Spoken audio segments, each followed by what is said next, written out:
Chapter 14. Fire and Water. Now, if you wish, like the dwarves, to hear news of Smaug, you must go back again to the evening when he smashed the door and flew off in rage 2 days before. The men of the lake town Esgaroth were mostly indoors, for the breeze was from the black east and chill, but a few were walking on the quays and watching, as they were fond of doing, the stars shine out from the smooth patches of the lake as they opened in the sky. From their town, the lonely mountain was mostly screened by the low hills at the far end of the lake, through a gap in which the running river came down from the north. Only its high peak could they see in clear weather, and they looked seldom at it, for it was ominous and drear, even in the light of morning. Now it was lost and gone, blotted in the dark. Suddenly, it flickered back to view. A brief glow touched it and faded. "Look," said one. "the lights again. Last night, the watchman saw them start and fade from midnight until dawn. Something is happening up there." "Perhaps the king under the mountain is forging gold," said another. "It is long since he went north. It is time the songs began to prove themselves again." "Which king?" said another with a grim voice. "As like as not, it is the marauding fire of the dragon, the only king under the mountain we have ever known." "Oh, you are always foreboding gloomy things," said the others. "Anything from floods to poisoned fish. Think of something cheerful." Then suddenly, a great light appeared in the low place in the hills, and the northern end of the lake turned golden. "The king beneath the mountain!" they shouted. "His wealth is like the sun, his silver like a fountain, his river's golden run. The river is running gold from the mountain!" they cried, and everywhere windows were opening and feet were hurrying.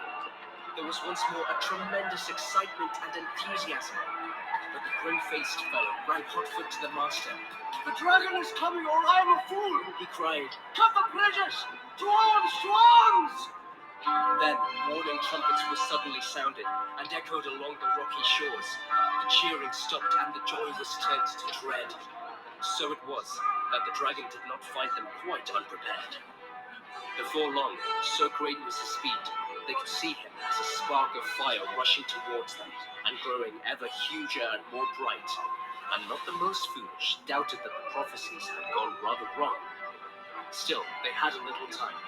Every vessel in the town was filled with water. Every warrior was armed. Every arrow and dart was ready.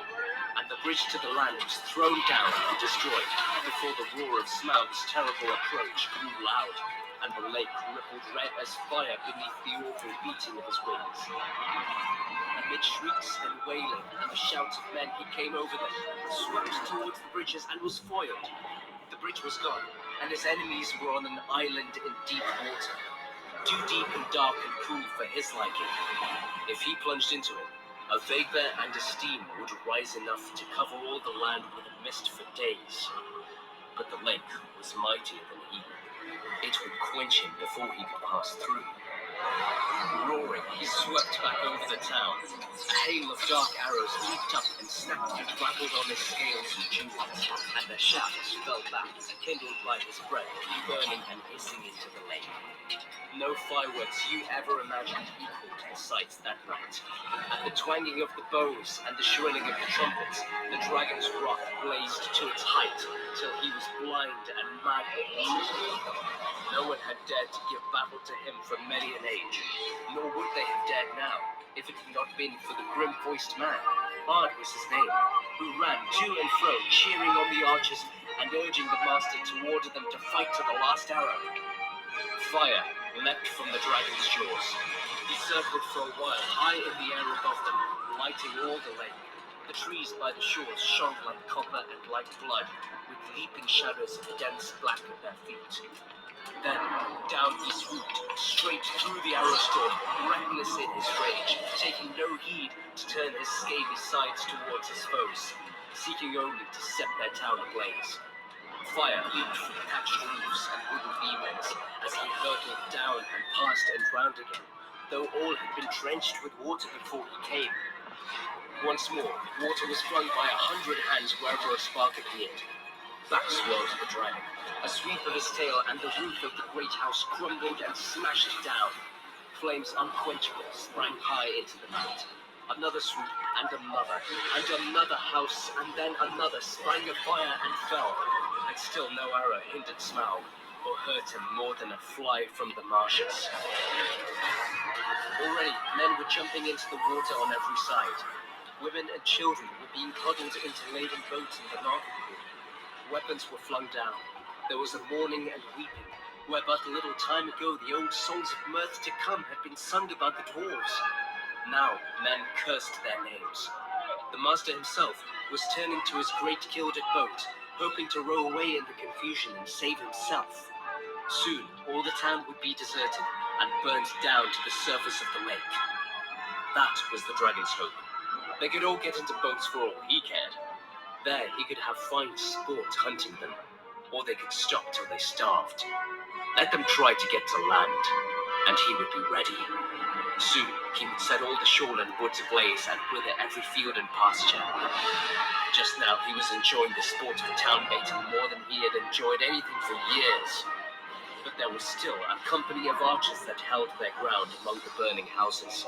Their captain was Bard, grim-voiced and grim-faced, whose friends had accused him of prophesying floods and poisoned fish, though they knew his worth and courage.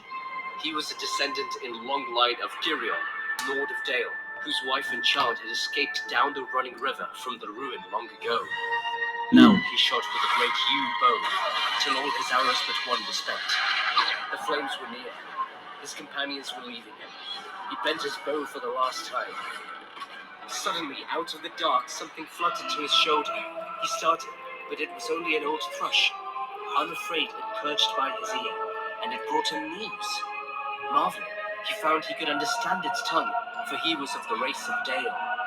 Wait, It said to him, the moon is rising. Look for the hollow of the left breast as he flies and turns above you.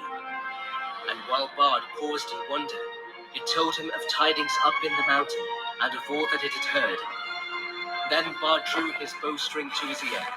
The dragon was circling back, flying low, and as he came, the moon rose above the eastern shore and silvered his great wings. Arrow, Said the bowman, Black Arrow, I have saved you to the last. You have never failed me, and always I have recovered you. I had you from my father, and he from of old. If ever you came from the forges of the true king under the mountain, go now, and speed well. The dragon swooped once more lower than ever, and as he turned and dived down, his belly glittered white with sparkling fires and gems in the moon, but not in one place. The great bow twanged. The black arrow sped straight from the string, straight for the hollow by the left breast where the foreleg was flung wide. So fierce was its flight that in it smote and vanished, barb, shaft, and feather. With a shriek that deafened men, felled trees and split stone, Smaug shot spouting into the air, turned over, and crashed down from on high in ruin. Full on the town he fell. His last throw splitted it to sparks and gleams. The lake roared in. A vast steam leaped up, white in the sudden dark under the moon. There was a hiss, a gushing whirl, and then silence. And that was the end of Smaug and Eskelroth, but not of Bard.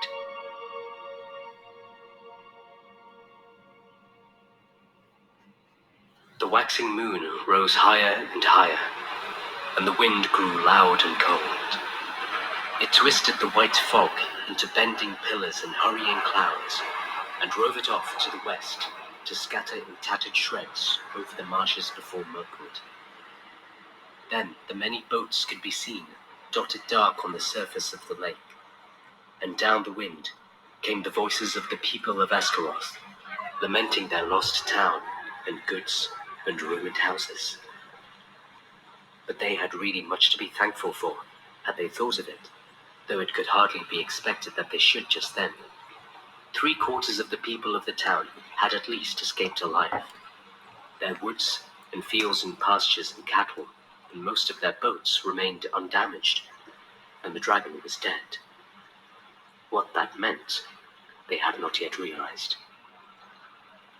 They gathered in mournful crowds upon the western shores, shivering in the cold wind, and their first complaints and anger were against the master, who had left the town so soon, while some were still willing to defend it.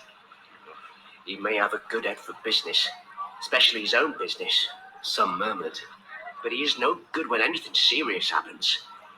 and they praised the courage of Bard and his last mighty shot. If only he had not been killed, They all said, we would make him a king. Bard, the dragon shooter of the line of Girion. Oh, alas that he is lost. and in the very midst of their talk, a tall figure stepped from the shadows. He was drenched with water, his black hair hung wet over his face and shoulders, and a fierce light was in his eyes. Bard is not lost. He cried, He dived from Esgaroth when the enemy was slain. I am Bard of the line of Girion.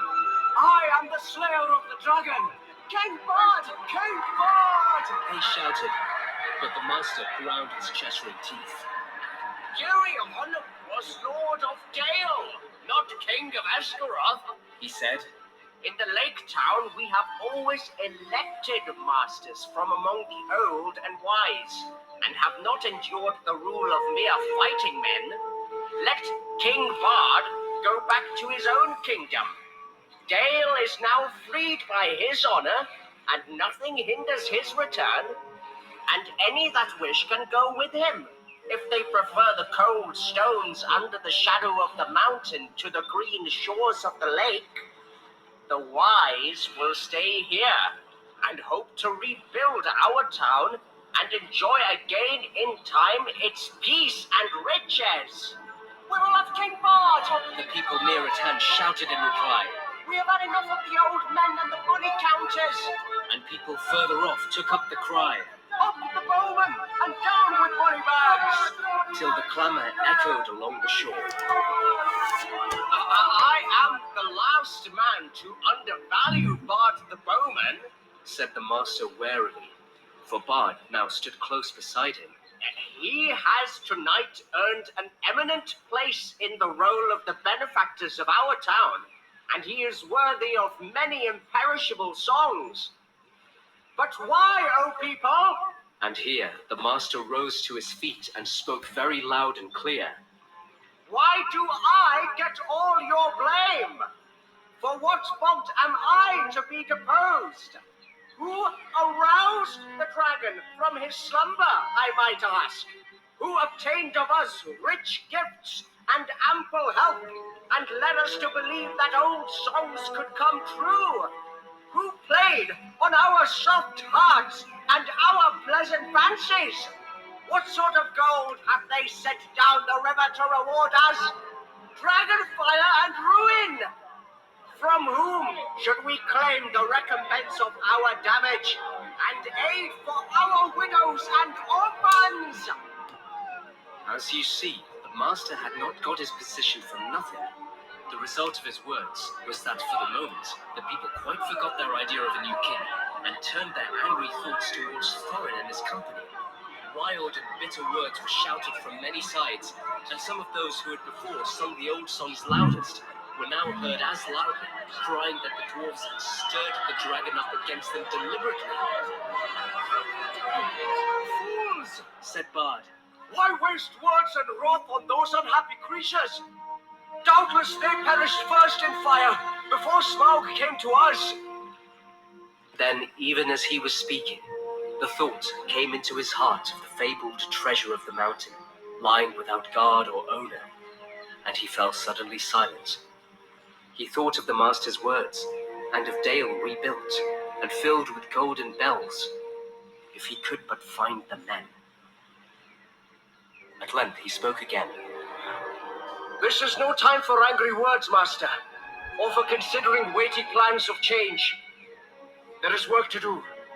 I serve you still, though after a while I may think again of your words, and go north with any that will follow me. Then he strode off to help in the ordering of the camps and in the care of the sick and the wounded. But the master scowled at his back as he went, and remained sitting on the ground. He thought much, but said little, unless it was to call loudly for men to bring him fire and food. Now everywhere Bard went, he found talk running like fire among the people concerning the vast treasure that was now unguarded. Men spoke of the recompense for all their harm that they would soon get from it, and wealth over and to spare with which to buy rich things from the south, and it cheered them greatly in their plight. That was as well, for the night was bitter and miserable. Shelters could be contrived for few. The master had one, and there was little food. Even the master went short. Many took ill of wet and cold and sorrow that night, and afterwards died, who had escaped uninjured from the ruin of the town.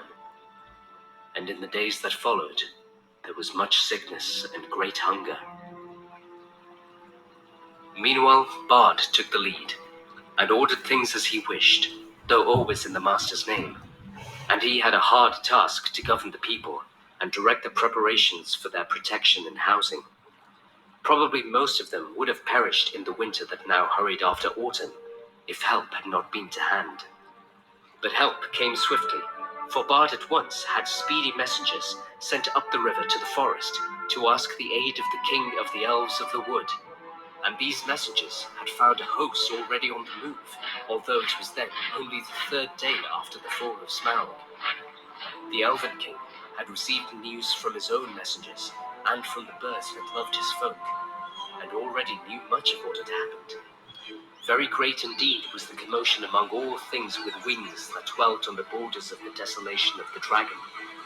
The air was filled with circling flocks, and their swift flying messengers flew here and there across the sky. Above the borders of the forest, there was whistling, crying, and piping. Far over Mirkwood, tidings spread. Smaug is dead. Leaves rustled, and startled ears were lifted. Even before the Elven King rode forth, the news had passed west, right to the pine woods of the Misty Mountains. Beorn had heard it in his wooden house, and the goblins were at council in their caves. "That will be the last we shall hear of Thorin Oakenshield, I fear," said the king. "He would have done better to have remained my guest. It is an ill wind all the same," he added, "that blows no one any good." For he too had not forgotten the legend of the wealth of Thror. So it was that Bard's messengers found him now, marching with many spearmen and bowmen, and crows were gathered thick above him, for they thought that war was awakening again, such as had not been in those parts for a long age. But the king, when he received the prayers of Bard, had pity, for he was the lord of a good and kindly people. So, turning his march, which had at first been directed towards the mountain, he hastened now down the river to the Long Lake. He had not boats or rafts enough for his host, and they were forced to go the slower way by foot. But great store of goods he sent ahead by water. Still, elves are light-footed, and though they were not in these days much used to the marches and the treacherous lands between the forest and the lake, their going was swift. Only 5 days after the death of the dragon, they came upon the shores and looked on the ruins of the town. Their welcome was good, as may be expected, and the men and their master were ready to make any bargain for the future in return for the Elven King's aid.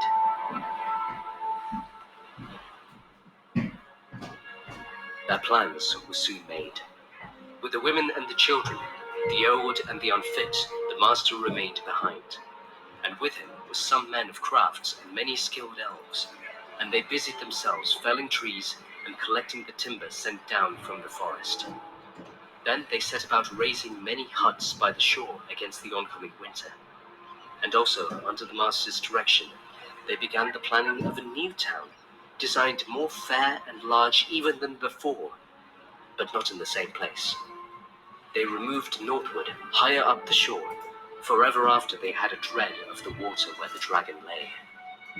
He would never again return to his golden bed, but was stretched cold as stone, twisted upon the floor of the shallows.